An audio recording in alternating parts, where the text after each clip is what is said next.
กองประชุมใหญ่สมาชิกสมาคมนักธุรกิจหนุ่มเมืองศรีโคตบงครั้งที่2ได้จัดขึ้นในวันที่19มิถุนายน2026อยู่ที่สโมสรเมืองโดยการเข้าร่วมของท่านหุ่มแพงศรีสมบัติเลขาคณะบริหารงานสาวหนุ่มนครหลวงวิจันทร์ท่านบุญมีไสยวงศ์ประธานคณะกรรมการปกครองเมืองศรีโคตบงท่านศินกรพรหมสิทธิ์ประธานสมาคมนักธุรกิจหนุ่มนครหลวงวิจันทร์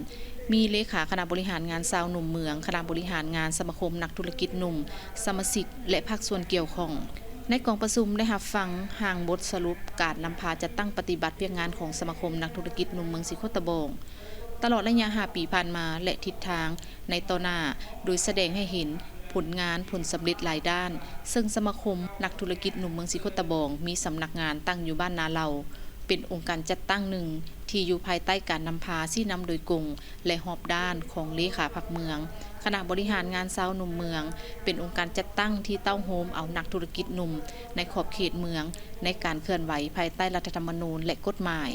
คณะสมาคมประกอบมี8 ฐานมี1ห้องการและมี5หน่วยงานที่เป็นเสนาธิการในการเคลื่อนไหวในระยะผ่านมาแม้ได้มีการประกอบส่วนเวียกงานหลายด้านในสังคมจนได้รับการย่องย้อชมเชยและเป็นผลงานพ้นดินประกอบส่วนพัฒนาเศรษฐกิจสังคมของเมือง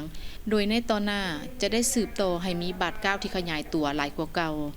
ในกองประชุมยังได้มีการประกอบคำคิดคำเห็นใส่หางบทสรุปและบรรดาผู้แทนก็ได้พิจารณาหับห้องด้วยความเป็นเอกภาพจากนั้นก็ได้ผ่านข้อตกลงว่าด้วยการแต่งตั้งคณะสมาคมธุรกิจหนุ่มเมืองในนั้นได้แต่งตั้งคณะที่ปรึกษาคณะบริหารงานสมาคม4 ฐานคณะบริหารงานสมาคม17 ฐานหับห้องเอาฐานเพชรสมรทรงวิไลเป็นประธานสมาคมและห้องประธานสมาคมอีก6 ฐานหับห้องเอาฐานนางทิพพรพระจันทร์เพ็งเป็นประธานกวดกา